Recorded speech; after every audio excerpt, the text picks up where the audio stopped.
Okay, it's the top of the hour here, so we'll go ahead and get started. So, a very warm welcome to everyone joining us today.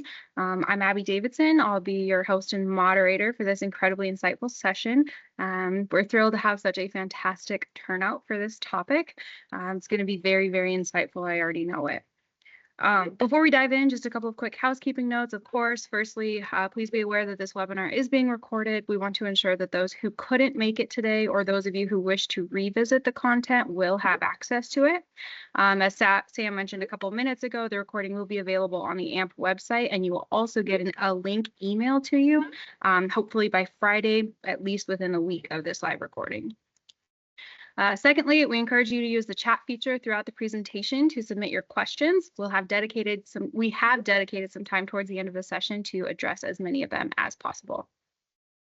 So today we have the distinct pleasure of hearing from some of our true experts in the field from humane handling and animal harvesting in general, both representatives from the Humane Handling Institute nested in the University of Wisconsin River Falls campus. So first, I'd like to introduce Dr. Carly Anderson, who's a scientist and trainer with the Humane Handling Institute. She's completed her PhD at the University of Nebraska-Lincoln with a focus on animal health, welfare, and precision management. Dr. Anderson is also one of the leaders of the Animal Welfare Lab, where current research activities are focused on understanding and refining captive bolt stunning and euthanasia for a variety of livestock species. The overarching goal of Dr. Anderson's work is to improve the lives and deaths of the animals we raise for food, and in turn improve the lives of the people who care for those animals. And second, I'd like to introduce Dr. Kurt Vogel, who is a professor of animal welfare and behavior at the University of Wisconsin River Falls, and then director of the Humane Handling Institute. He completed his PhD at Colorado State University with a focus on livestock movement, behavior, and welfare. Dr. Vogel is also one of the leaders of the Animal Welfare Lab, where current research activities are devoted to improving the efficacy of captive bull application for a variety of meat animal species. And outside of University of Wisconsin River Falls, Dr. Vogel is a trusted mentor and guide on practical and applied implementation of animal handling, management, and slaughter processes. So without further ado, I'm going to mute my mic and hand the reins over to Dr. Vogel and Dr. Anderson. Thank you both for joining us today. Thanks, Abby. It's really great to be here. So we'll take just a few minutes to give you a rundown on how our program came to be and how this project that we're going to share data with you from came to be. And so with those really great introductions, we've got just a few small details that we'll share as we continue forward, and then we'll get into more of our content. There, my slide changed. That scared me for just a moment. So Abby ran through most of the introduction for me. There are a couple of things that I want to share. My background is very much from the applied perspective, and I came to academia later. And so I started out as a dairy farm kid, didn't really have aspirations to go to college, came onto that a little bit later, learned about meat processing and livestock handling and slaughter at slaughter facilities a little bit further along. Started working for Cargill while I was still in my undergraduate and starting my master's degree, and that really helped to sort of send me down this path. After I finished my PhD, I worked as a humane handling consultant and still do to some extent, but also serve as the director of the Humane Handling Institute and have been a professor of animal welfare and behavior at UW River Falls since January of 2011. Now you should learn a little bit more about my colleague, Carly. Hi, everyone. So Abby, again, did a great job with the introduction, and thank you for doing that. I am the resident member of our Humane Handling Institute team who didn't grow up in Wisconsin and grew up across the river in Minnesota. And I completed my undergraduate degree at UW River Falls, and that's really how I got interested in captive bolt stunning and euthanasia. And then since then, I've completed and helped lead a series of studies focused on captive bolt stunning and euthanasia for swine, cattle, bison, and yaks. And then, like Abby said, I went on to get my PhD at the University of Nebraska-Lincoln and have been back here at UW River Falls since last August. And I'll hand things back over to Kurt to give a little bit of introduction about what the Humane Handling Institute is and what we do. Awesome. So this whole story really starts with thinking a bit about our industry in general. about the livestock that we raise for food. And so I want us to start by looking at the scope and the scale of our U.S. meat industry. Year over year, we slaughter about 30 to 35 million cattle and around 140 million pigs under federal inspection. From there, the numbers drop off to about 2.7 million sheep and goats altogether and about 75,000 bison, although that number is growing substantially year over year. And so if you take a look at these numbers, it really helps to put into perspective just how many individual animals we are dealing with and handling every single day. Now, these are commodity numbers. They came from the USDA's Statistics Service. But the interesting thing to note is that although these numbers were listed in the same general group of reports that'll give us the bushels of grain that we've harvested in any given year, there's a big difference with this commodity compared to those other types of commodities in the sense that what we do to these animals inherently matters to them. That's very different from dealing with a bushel of corn. So we will buy, sell, trade, and value add these animals and the products that come from them, but we have to keep in mind that they experience everything that we do with them. And our society has acknowledged that through passage of the Humane Methods of Slaughter Act back in 1958. It was put in place for federally inspected slaughter establishments that sold product to the federal government back in 1960, and then further expanded as time went on to include all federal and state inspected slaughter establishments.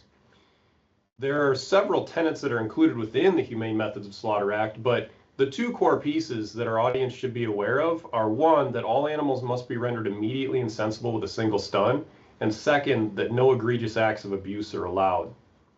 Those egregious acts of abuse are laid out in USDA's Directive 6900.2 Revision 3. So in its initial version, this directive laid out the basic details that we needed in order to maintain or improve compliance with the Humane Methods of Slaughter Act. And this is a relatively old directive now.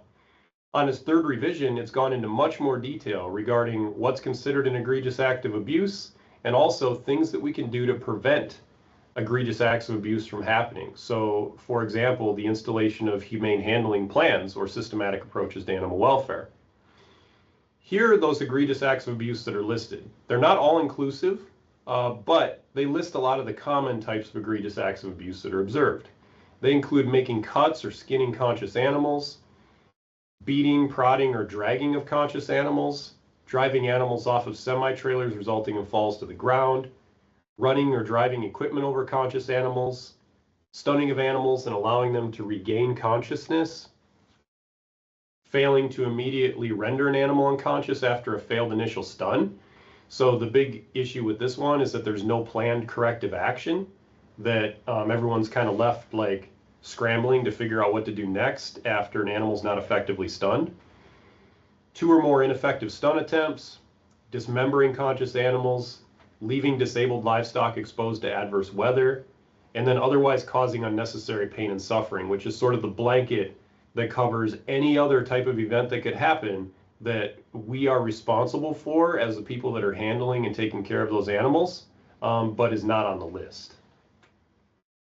Now, the interesting thing to note about this is that there's been substantial focus on the humane handling and stunning of livestock here in the US really since the late 1950s, with an increased focus and substantial refinement coming through the 1990s. A lot of that coming as a result of the early work of Dr. Temple Grandin as she brought in animal welfare auditing systems for slaughter establishments, and also with the help of quick service restaurant chains like McDonald's and Wendy's and Burger King.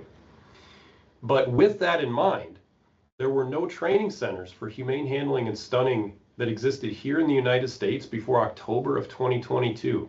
That's quite a long time to pass without having any sort of formal training center for this type of work. And one thing I'm really proud to share is that that's us. That's the Humane Handling Institute. We were founded in October of 2022 with a startup grant that came from the Wisconsin Department of Agriculture, Trade, and Consumer Protection that's focused on meat industry talent development, so workforce development for the meat industry. We offer 4 different workshops or programs, and they're listed here. So they include effective stunning and equipment maintenance, humane handling and restraint, humane handling and stunning bundle, which is the first 2 put together, and also building a humane handling program for your facility. The approach that we take is a little different than what we conventionally see, in the sense that we work really hard to put people's hands on things very early in the process of training, and we stay there the whole time.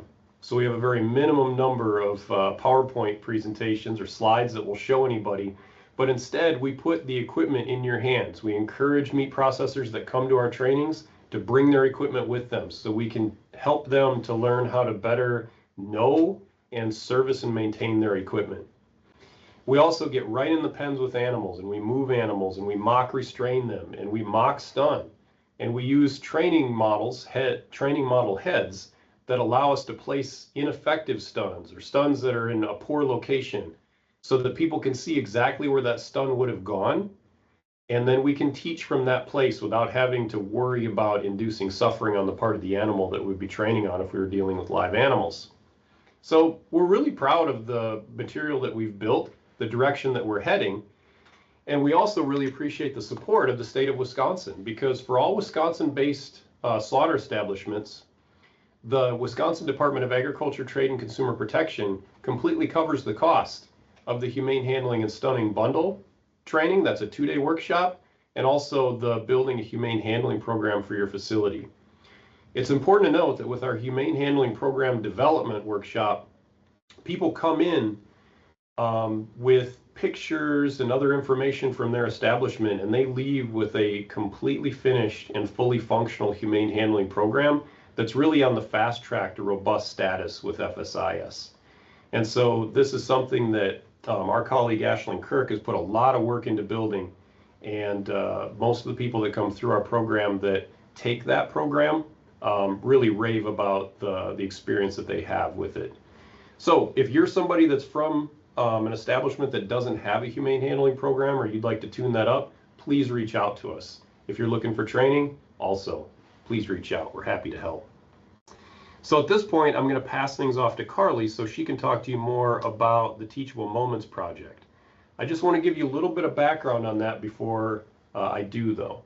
So the Teachable Moments project was started in 2014 by our Animal Welfare Lab. Our Animal Welfare Lab is focused on conducting research activities on applied animal welfare, especially in the meat industry, but in livestock production in general.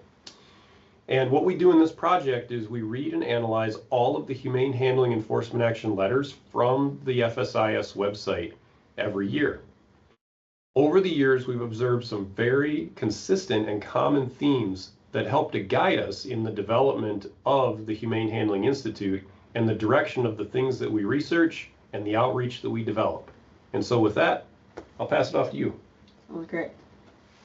You can grab the mouse. So the first thing I want to talk through is kind of what happens when a humane handling enforcement letter is issued, because there's some steps that need to occur before one of those can come from FSIS. So the first thing is that an egregious humane handling event occurs at a slaughter facility. These are mostly going to be either a failed stunning incident or something from that list of egregious acts of abuse or willful acts of abuse that Kurt described that are indicated in the FSIS Directive 6900.2 Revision 3. So when a violation of that Humane Methods of Slaughter Act occurs, FSIS is going to take some form of enforcement action and issue a letter. So I want to make it really clear that we're focused on the most severe of these incidents where an enforcement action, not a non-compliance record or an NR, is issued. We're focusing on ones that are suspensions, notice of intended enforcements, or NOIEs, or reinstatement of suspensions. So NRs are reported separately, and there's a lot more of those that occur than these enforcement actions, but we wanted to focus on the most severe because the details are really there to help us understand what's going wrong and where we can help improve things. So like Kurt mentioned, we look at the enforcement actions for each year that are posted to the FSIS website for public access. And FSIS actually posts these here because in the early 2010s, there were excessive Freedom of Information Act requests, or FOIA requests, for these documents. So their response to that was just kind of to put them all out there and make it accessible for anyone, which for us has been a really good opportunity to understand what's going wrong, where opportunities for improvement are, and then inform the direction of the research we conduct. So if you're interested in learning more about these letters or kind of seeing what they look like, how they're formatted, you can scan the QR code here. You can also Google FSIS Humane Handling Enforcement Actions, and that will take you to that same webpage. And like Kurt mentioned, each year we assess these enforcement actions, and really with the goal of identifying the common themes that occur, what is causing these issues to occur, and then understanding from that what can we do either from a research or training perspective to help minimize those from occurring in the future. And so with that, our objective for this project was to analyze and describe the USDA FSIS Humane Handling Enforcement Actions from 2024. And I want to point out that even though it's 2025, we're talking about the 2024 enforcement actions because that's the last calendar year where we've been able to compile these and kind of say, this is what happened. So we look at each of these enforcement actions letter for a few things. The first is we're going to look for what type of animal or the species of animal that was involved, the reason for the enforcement action, if it was a stunning related enforcement action, the stun type, and then if it was a stunning related enforcement action, how many stuns were required if that first stun wasn't effective. Just so we're knowing, is there an immediate corrective action and a second stun is effective, or are further stuns required, indicating that there probably wasn't an appropriate corrective action taken immediately. So the first thing we look at in all of these letters is what type of species were involved. So we categorized this in 2024 into 4 main species. We had cattle, swine, sheep, goat, and then we had animal. And so animal here is going to represent where the letter doesn't clearly state the species of animal, and it might say the animal was stunned or the animal was prodded. And this presents a problem because we're missing detail and we don't actually know what's happening to the fullest extent, and indicates an opportunity for improvement on the reporting in these enforcement action letters. So if we look at the results here, in red we can see that the majority of these enforcement actions included cattle, and then just slightly less than that included swine, which is in that blue and white portion. And if we think about this, going back to that first slide when Kurt talked about the magnitude of the US slaughter volume, this makes a lot of sense. We slaughter around 140 million cattle and about 35 million cattle and about 140 million hogs each year. So seeing that the majority of these enforcement actions involve those animals makes a lot of sense when we think that we slaughter less than 3 million sheep and goats each year. I do want to point out that we didn't have any bison that were included in enforcement actions in 2024. That's something we've seen in the past. And we also didn't have any that were not clearly reported. So that's a good thing that we're seeing a movement away from just having animals reported in those enforcement action letters. So the next thing we look at is kind of the root cause as to why those enforcement actions were issued. And so this is categorized as the regulations that enforce the Humane Methods of Slaughter Act are set up. So we have things that are related to the facility. So this could be not having access to water in holding pens. This could be having sharp objects protruding from gates or fences. This could be having not adequate non-slip flooring, not having a roof over a suspect pen, any of those kind of things that are going to cause poor animal welfare as a result of something that's wrong with the facility. No human interaction is needed. Then we have our handling enforcement actions. So this could include something like picking a sheep up by the wool, prodding an animal in sensitive areas, trying to move a conscious animal in inappropriate ways. And then we have stunning related enforcement actions, which are specifically related to failed stun attempts or cutting the throat of a conscious animal if it's not in ritual slaughter. So say a stunning attempt wasn't made and it's not set up to be ritual slaughter. And then we have multiple, which really represents any combination of the above. So maybe there was something with the facility and stunning, or facility and handling is a common one that we might expect to see, or both handling and stunning. And so what we saw in 2024, and this is consistent with what we've seen, is that stunning related enforcement actions really contributed to the most of the humane handling enforcement actions that were issued. And you can see that in the red part of this graph.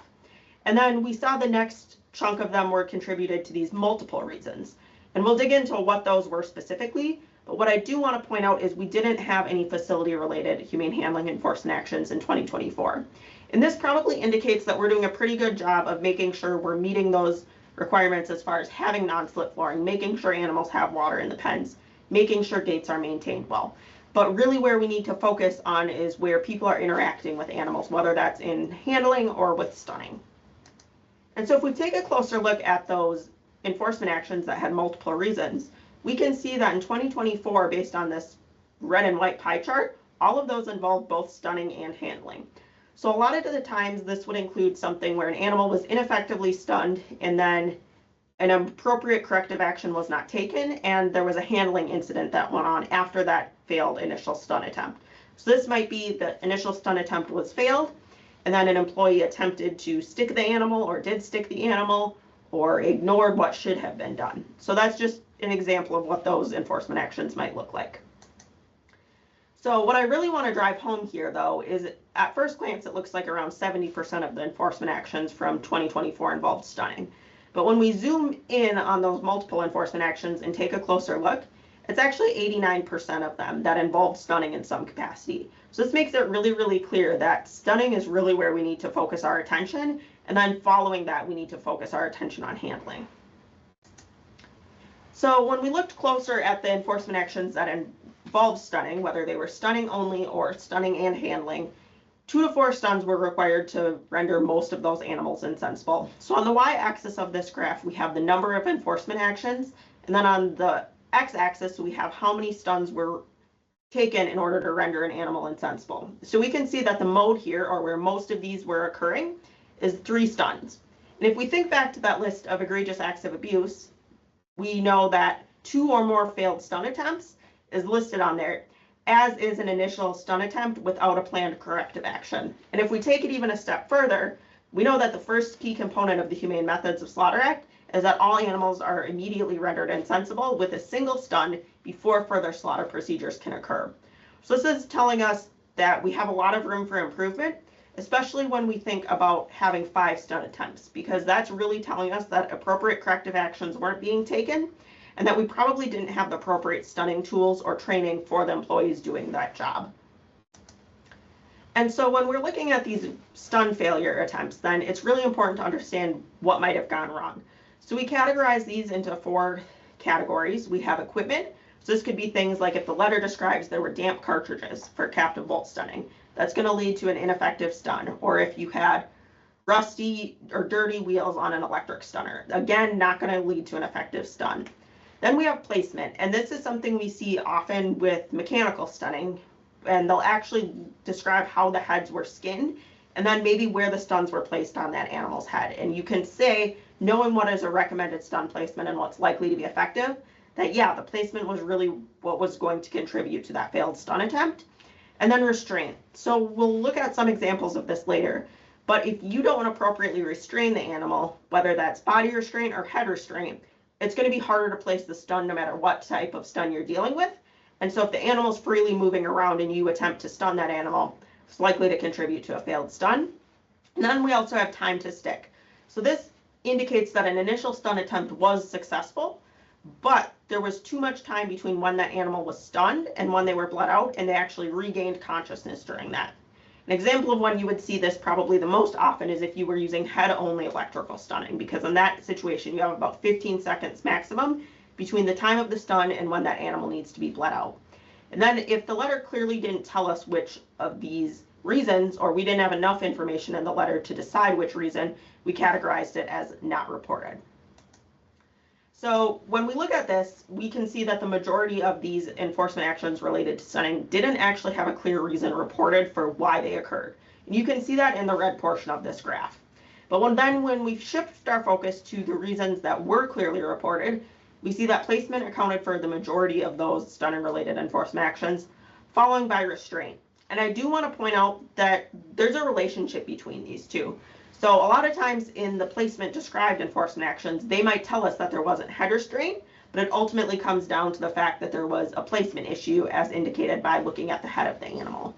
If it doesn't tell us that there was an issue with placement and they say there wasn't head restraint or the animal was moving their head around freely, we're going to categorize that as a restraint issue, and something as simple as using a halter or a neck bar might be a remedy to that solution in the short term, and then you can move toward permanent restraint in the long term. We did have a couple of equipment related and time to stick issues, but these aren't as common, and really show us that we need to focus our attention on first ensuring appropriate training for placement with stuns, and then making sure people are using an appropriate restraint for the type of animal and the type of stunning they're using.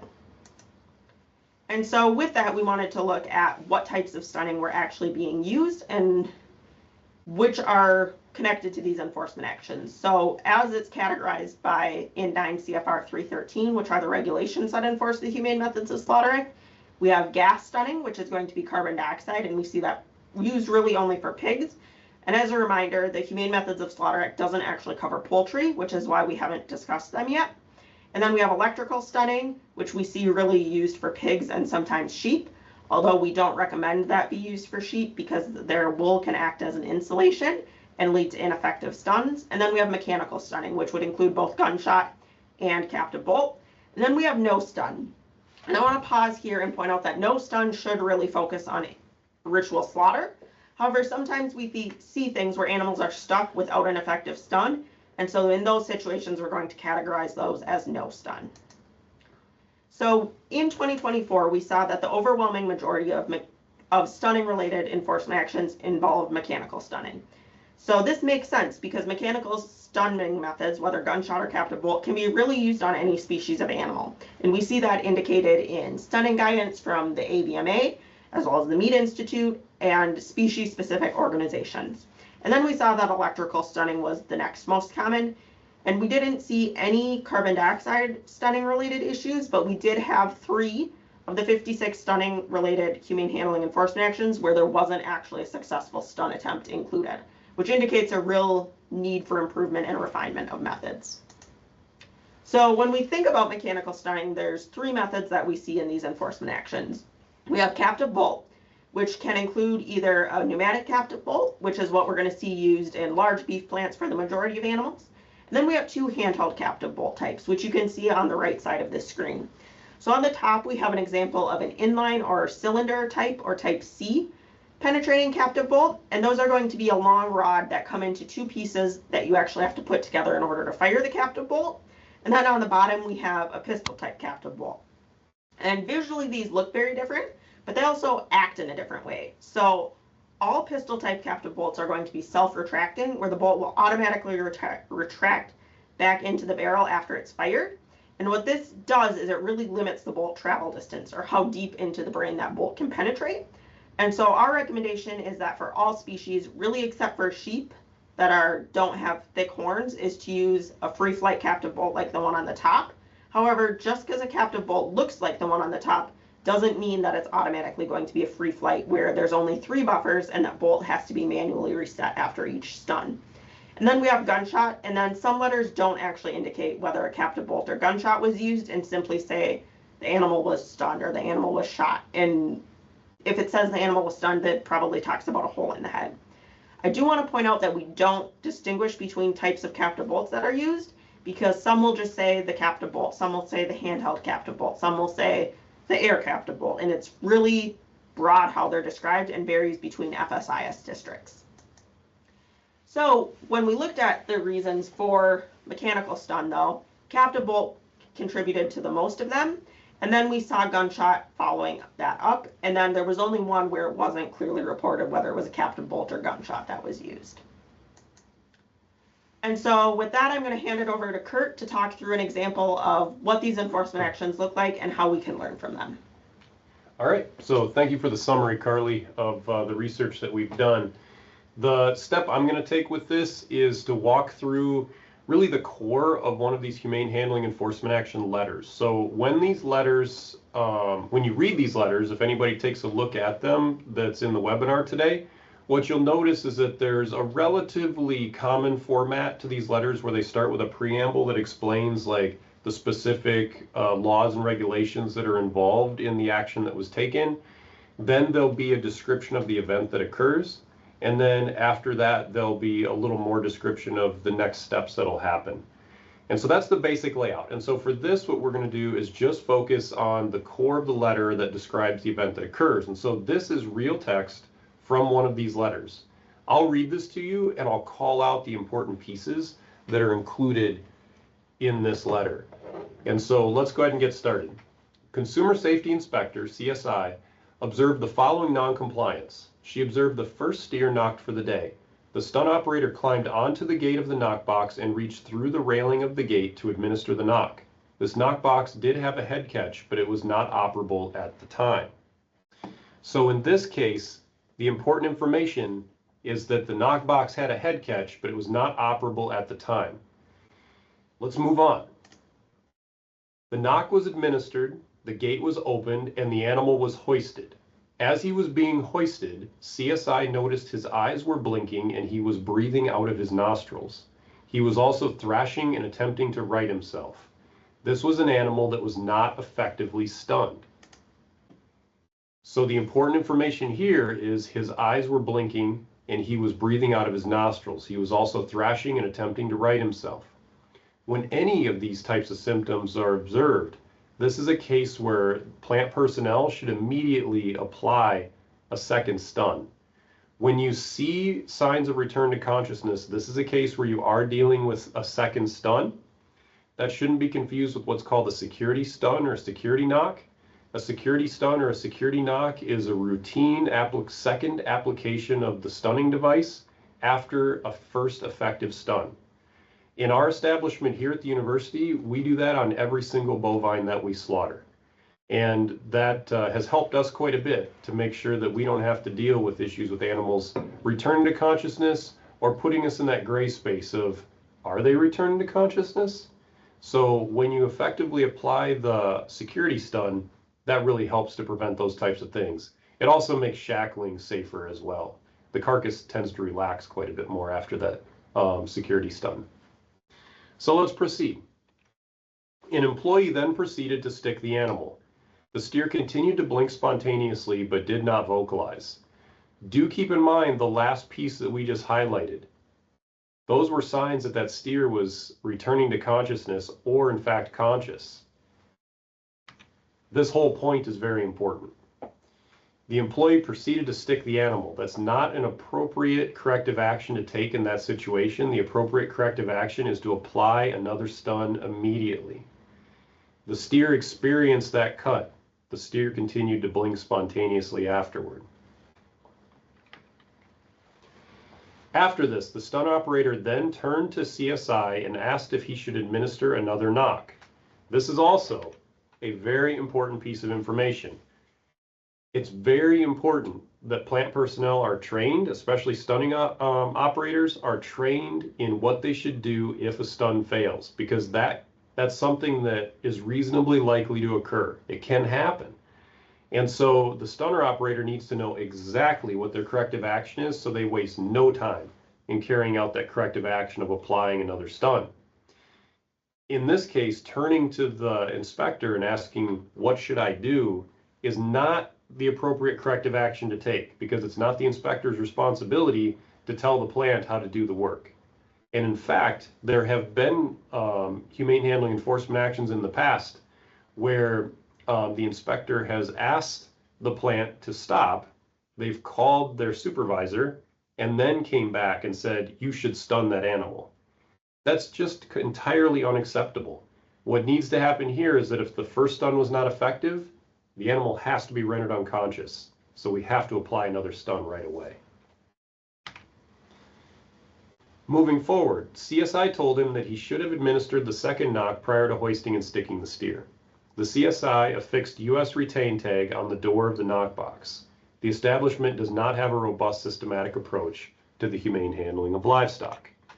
The final piece here is the establishment does not have a robust systematic approach to the humane handling of livestock. This is the difference between a notice of intended enforcement, which is like a strong warning, and a notice of suspension, which shuts down production in your establishment or slaughter activities in your establishment for what can be a long period of time until the district office feels that you've taken correct effective action. There's also substantial monitoring that goes along with this when you start back up. If you have a humane handling plan, a robust systematic approach to the humane handling of livestock installed in your establishment, that helps to, one, prevent issues like this from happening in the first place, because there's a training and monitoring component that's built into that program that will help to prevent these things from happening. But then it also provides a historical record through documentation if this is something that is a one-off, that's an anomaly for you. And so this plan can help to get you running again if there's something tragic that happens that really deviates from the way that you normally operate. So this is one of the examples. At this point, I'm going to pass it over to Carly, and she can walk you through another one. So for this next example, we're going to walk through it a little bit quicker since you've already kind of seen how these letters look and what are things to look for. This next example is also a longer one, so we have it split up into 2 slides. So IPP identified an egregious humane handling noncompliance in which an employee required multiple attempts to render a sow unconscious. IPP observed as the sow walked through the alleyway and stopped upon approaching the inclined ramp leading to the knockbox. Employees attempted several times to get the sow to move up the incline, but these attempts were unsuccessful. The employee who had been performing stunning for the day suggested that he could attempt to stun the sow using the handheld captive bolt stunning device, HHCB, that is used for stunning cattle, but a second employee stated that the captive bolt didn't work on sows of this size. IPP observed as the first employee retrieved 2 .25 caliber captive bolt devices and attempted to stun the sow. The sow remained conscious, as was evident as it remained upright and alert. The first employee then approached the sow with a knife and was going to attempt to cut the neck of the sow for bleeding purposes, but IPP told him to re-stun the sow. The employee then reloaded the captive bolt and attempted a second stun. The second stun attempt was unsuccessful as the sow remained upright and alert. As employees had no additional equipment available to stun the sow, IPP stepped away to confer. At that time, the first employee attempted to cut the sow's neck. However, the sow was in an awkward position, and even though he was able to reach the neck, the employee was unable to make a full cut to the neck, i.e. the sow did not bleed out, and the sow remained conscious. Employees then retrieved a 20-gauge shotgun from another part of the establishment and attempted to stun the sow. The first shot with the 20-gauge shotgun, third stun attempt overall, successfully rendered the sow unconscious, and she remained unconscious for the bleeding, shackling, and hoisting processes. IPP applied U.S. retain reject tag to the knockbox to prevent further slaughter of livestock.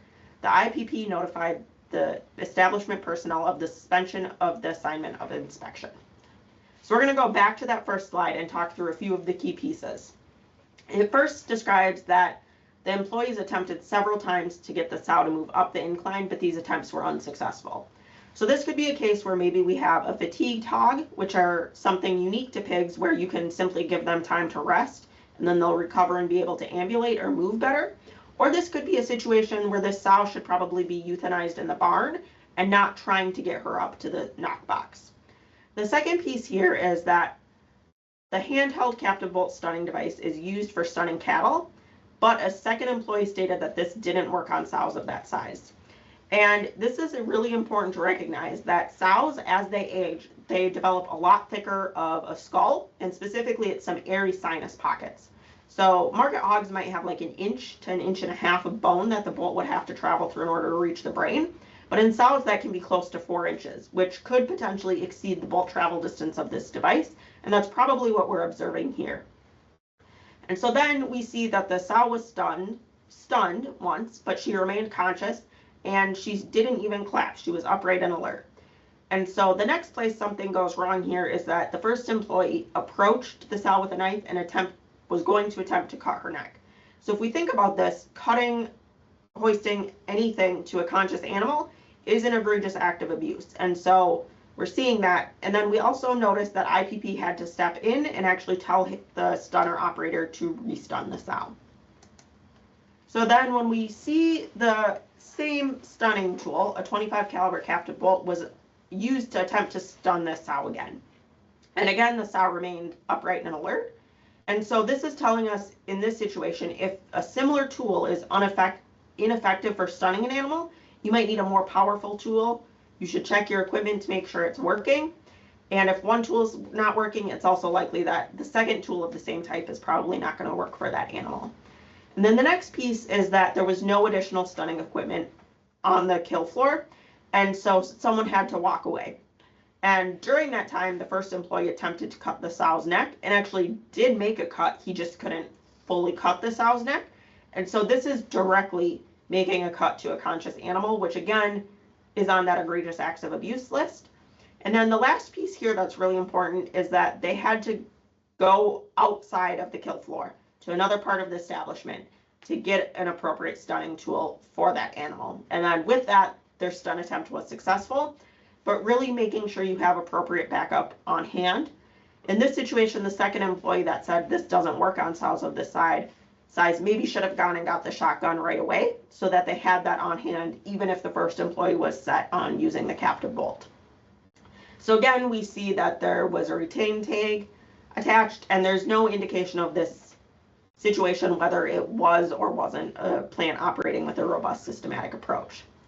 But this is just an example of seeing where things go wrong and seeing how you can make conscious decisions to prevent these things from going wrong. So a couple of key take-home points that came to us from looking at the data from 2024. The first is that most of these enforcement actions involved either cattle or swine. And again, thinking back to the number of cattle and swine we slaughter in the US, this makes sense. We're pushing 200 million of those two species combined, where all the other animals we slaughter are less than 3 million. So it makes sense on a volume scale that, yeah, we'd see a lot more issues related to cattle and swine because we kill a lot more of them. And then we also saw that most enforcement actions, nearly 90%, were related to stunning and involved stunning in some capacity. And then when we look just at those enforcement actions, most of them involved mechanical stunning. Again, this makes sense because mechanical stunning can be used on all species, and it's the primary stunning method for a lot of small and medium-sized plants. And so we're going to see that be used. And really, when we think about how can we prevent these issues from happening, most of them can be prevented with the use of proper training, appropriate animal restraint, and appropriate stunning equipment. And they can really prevent almost all of these stunning-related incidents that we saw in 2024. And with that, I'll toss it back to Kurt to wrap things up. All right, so there are some key points that we wanted to touch on with you as we're spooling things down for today. First is that stunning is our #1 challenge when it comes to the humane handling of livestock and compliance with the Humane Methods of Slaughter Act. We need to focus on making sure that we can effectively stun the animals that come through our establishments. The next piece, do not stick conscious animals. That's not an appropriate corrective action in cases where stuns have failed. You cannot make cuts on animals that are conscious. That's a violation of the Humane Methods of Slaughter Act and 9 CFR 313, the regulations that enforce that law. It's important to keep a functional backup stunner on the kill floor on slaughter days. This doesn't necessarily have to be the exact same model of stunner that you're using. Like as an example, in the case of establishments that are killing pigs, they may use an electric stunner as their primary stunner, but they'll keep an appropriate captive bolt stunner on their kill floor directly adjacent or close to their electric stunner that's within easy reach as their backup. Also, security stuns are a good thing, and they don't cost much. In fact, when we were doing the math, we found that it costs about 3 cents per security stun if you're using a handheld captive bolt gun. That's 3 cents of insurance to make sure that that animal never returns to consciousness. Also, head restraint is critically important for captive bolt stunning. This doesn't just apply to cattle. This also applies to sheep and goats as well. And so we have some methods that we can share and some materials that we can share that would help people that are looking for ways to add head restraint, especially for small livestock like sheep and goats. So please reach out. We can help you with that if needed. And then the final piece I want to leave you with is that if you're somebody in your establishment that's responsible for stunning, it's important to keep in mind the level of responsibility that you have in that role. You are literally the last person that that animal will ever see. So make sure that you have the training and tools that you need to turn the lights off for that animal instantly. All of us that benefit from that animal deserve to know that that's the way that things ended, and that animal certainly deserves that as well. There are some people we'd like to acknowledge that helped with this presentation today. The first one is Brooke Casey. Brooke is the student who is responsible for leading the data collection for the Teachable Moments project for 2024. She's also a program technician and research assistant with our Humane Handling Institute and the Animal Welfare Lab. Brooke recently graduated and is moving on to the next step of her career. And we'd also like to thank Ashlyn Kirk, our Humane Handling Institute program manager, who is our presentation wizard and makes all kinds of fantastic visuals and graphics for us. The funding for this research has been provided for the last several years by the University of Wisconsin River Falls Undergraduate Research, Scholarly, and Creative Activity Undergraduate Stipends and Expense Grant Program. And in closing, keep in mind that we are here to help. We've helped a lot of people from some really dark places when it feels like they really don't have anywhere else to turn. We have a really non-judgmental group here who is focused on making sure that we get the things fixed that need to be fixed and that people are able to sort of heal and find their way forward and do better. And so if you're interested in what we're doing, if you benefited from this presentation today, feel free to visit our website. You can scan this QR code to get there. You can see our website listed on this slide, and you can also reach out to us by email. Our email is hhi@uwrf.edu. So with that, I think we've got some time for some questions, and we can toss it back to you, Abby.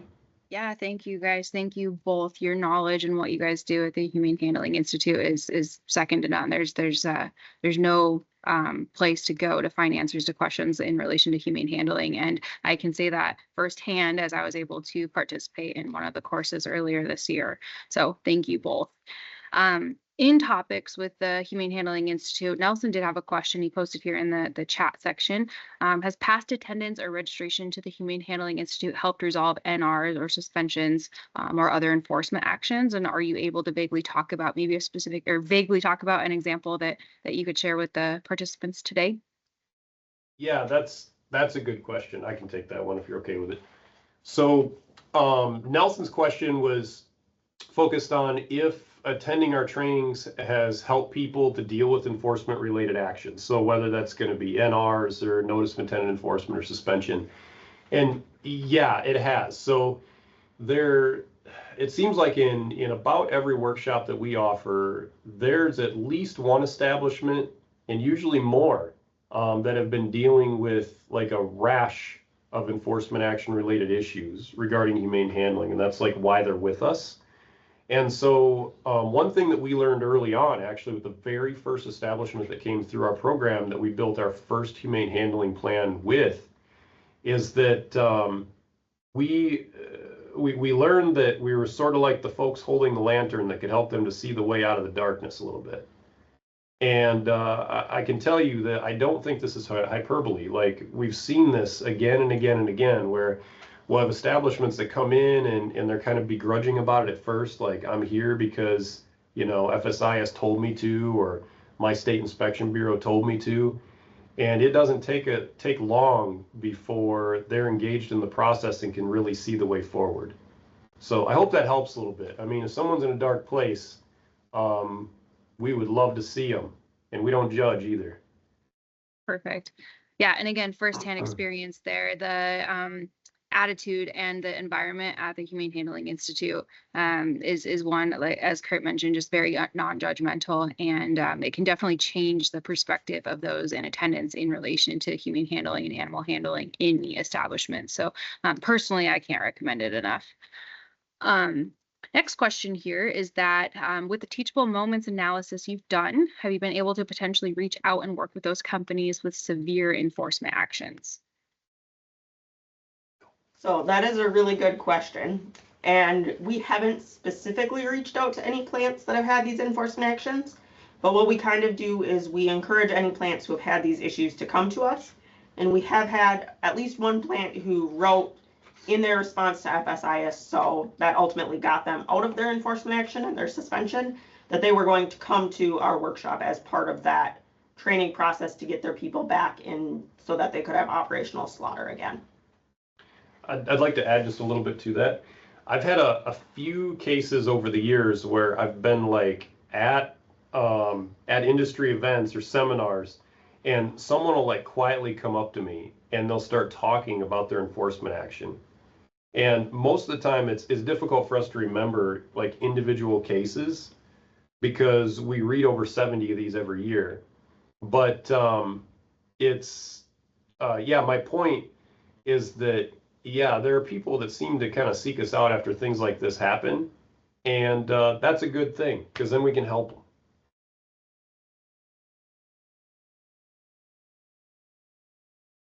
Okay, another question here. So for security knocks, you mentioned that UW River Falls applies a security stun to every animal.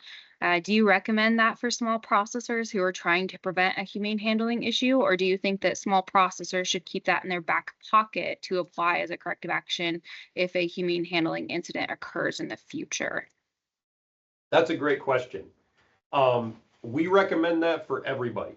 So everyone who comes through our workshops, we encourage them to do that. So in the small plants, it's not something to keep in your back pocket and use when something bad happens. It's something to put to work for you right away, because if you put it to work, it can really protect you from having to deal with some bad things. Also, it's cheap, right? So I mean, why wouldn't you?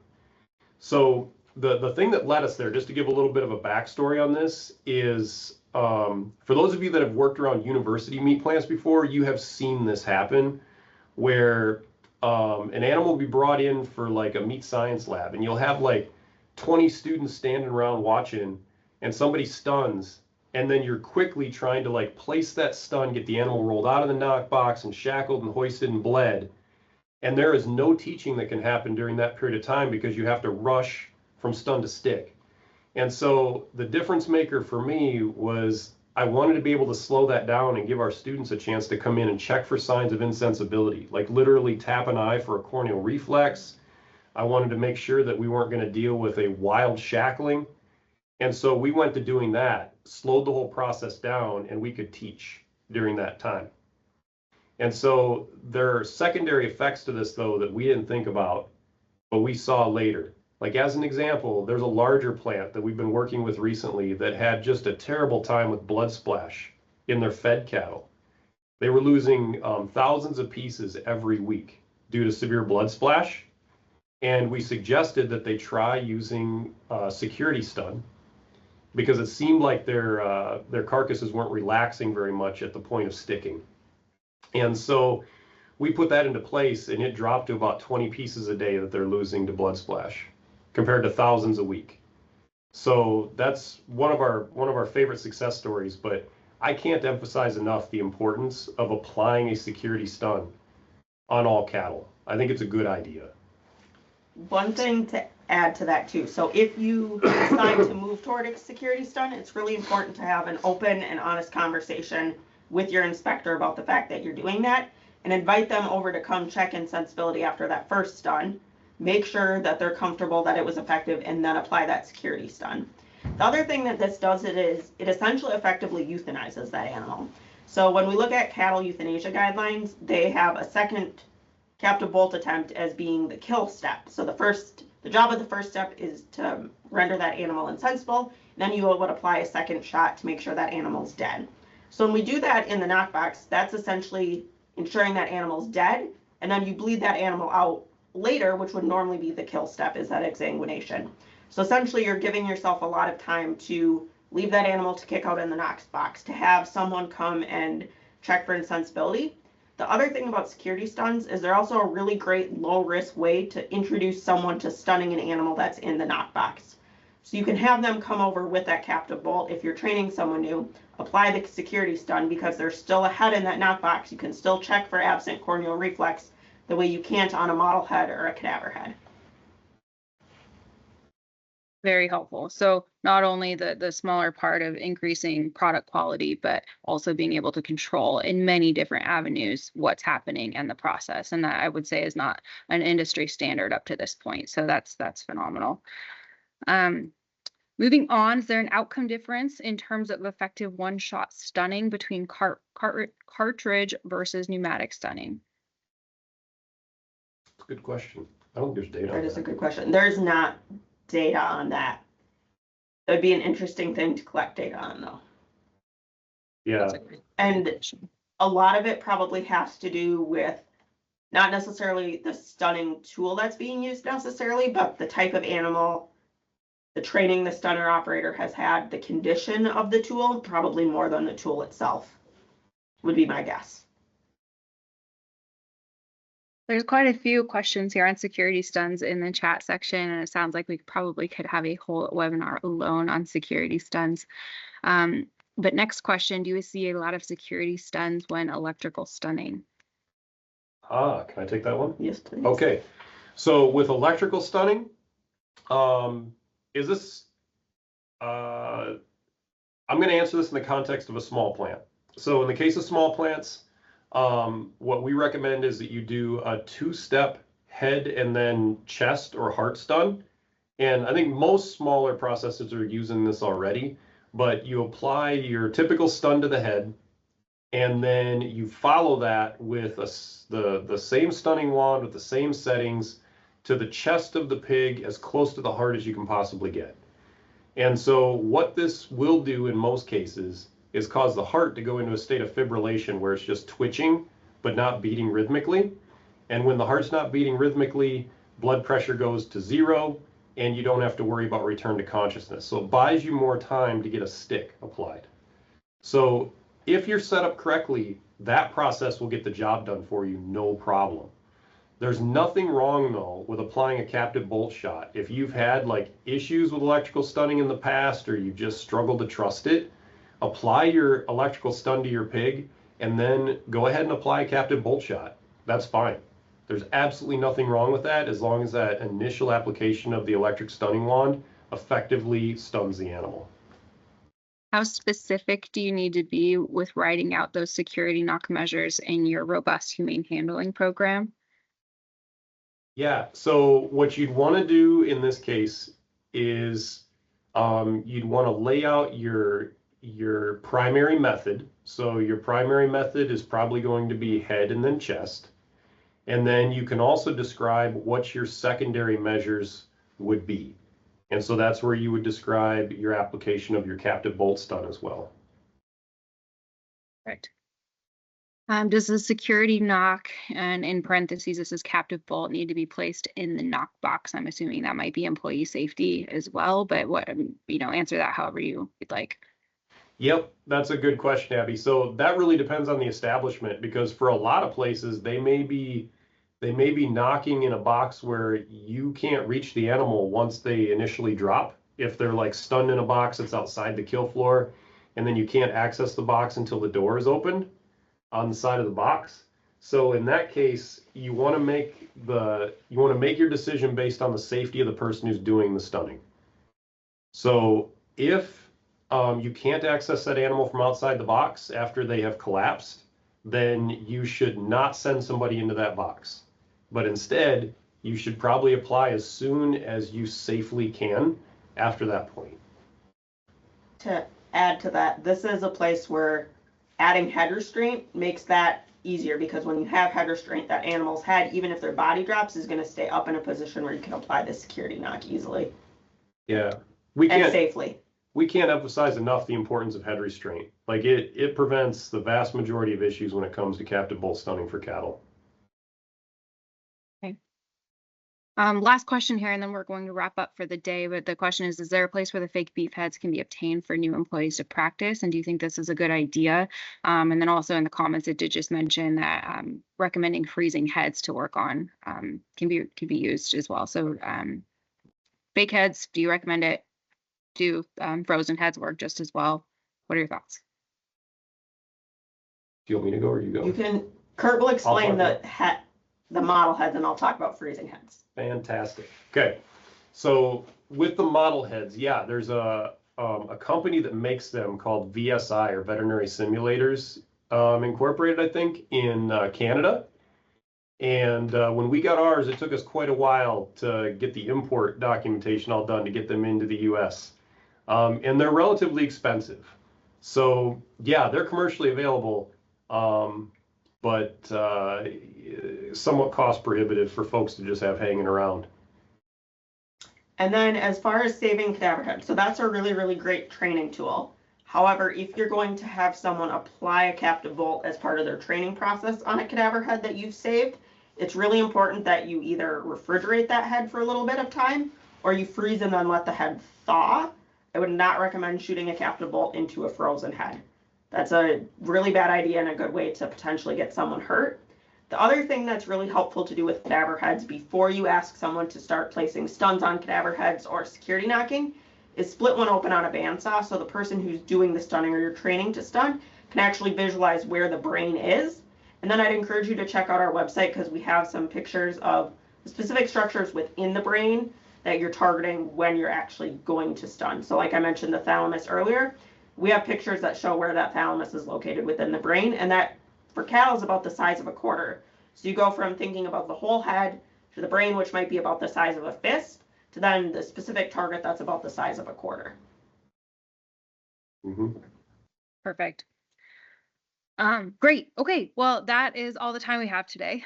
Thank you both. Your knowledge is incredibly invaluable. The research you're doing at the HHI is incredibly invaluable for this industry. With that, I think we're going to go ahead and stop the recording. So for our participants today, thank you so much for joining. Again, this recording should be available by Friday from the live recording now, or at least within the next week. So thank you all and have a good rest of your day. Thanks so much. Thank you.